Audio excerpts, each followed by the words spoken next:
এ মা, অসময়ে এই ঝড় বৃষ্টিতে গাছের সব আম পাকার আগেই তা ঝরে গেল। এই এত আম দিয়ে কি হবে বলুন তো? আমের ডাল আর চাটনি খেয়ে খেয়ে মুখ একেবারে পচে গেছে, একঘেয়েমি লেগে গেছে। যদি আমার মতো আপনারও একই অবস্থা হয়ে থাকে, তাহলে চটপট এই রেসিপিটা বানিয়ে নিন, যা সারা বছর ধরে আপনি খেতে পারবেন। আমের সিজন চলে গেলেও চলবে এই আম। প্রথমে কাঁচা আমগুলোকে ছাড়িয়ে নিয়ে টুকরো করে কেটে নেব, তারপর ধুয়ে নেব। এবার একটা পাত্রে সেই কাঁচা আমগুলো সেদ্ধ হতে দেব। তারপর একে একে তাতে গুঁড়ো লঙ্কা, নুন, গুঁড়ো হলুদ দিয়ে ভালো করে সেদ্ধ করে নেব। সেদ্ধ হয়ে গেলে তা থেঁতো করে নেব।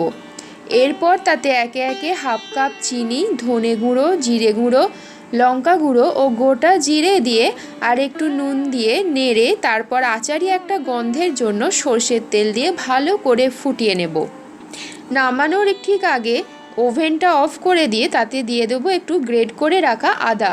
এই আদা দেওয়ার জন্য একটা সুন্দর ফ্লেভার বেরোবে, আর এই আদার জন্যই এই আমসত্ত্বটা দীর্ঘদিন ধরে ভালো থাকবে, কোনো রকম খারাপ হবার ব্যাপারই নেই। একটা ছাঁকনিতে পিউরিটাকে ছেঁকে নেব। ছেঁকে নেওয়ার পর যে অংশটা ছাঁকা যাবে না সেটা ম্যাঙ্গো জ্যাম হিসাবে ব্যবহার করতে পারেন। এবার একটা চ্যাটালো থালায় অল্প করে তেল মাখিয়ে নিয়ে মিশ্রণটি ঢেলে দেব, দিয়ে পাতলা করে চাড়িয়ে নেব। যতটা সম্ভব পাতলা করা যায় ততটা সম্ভব করে চাড়িয়ে নেব।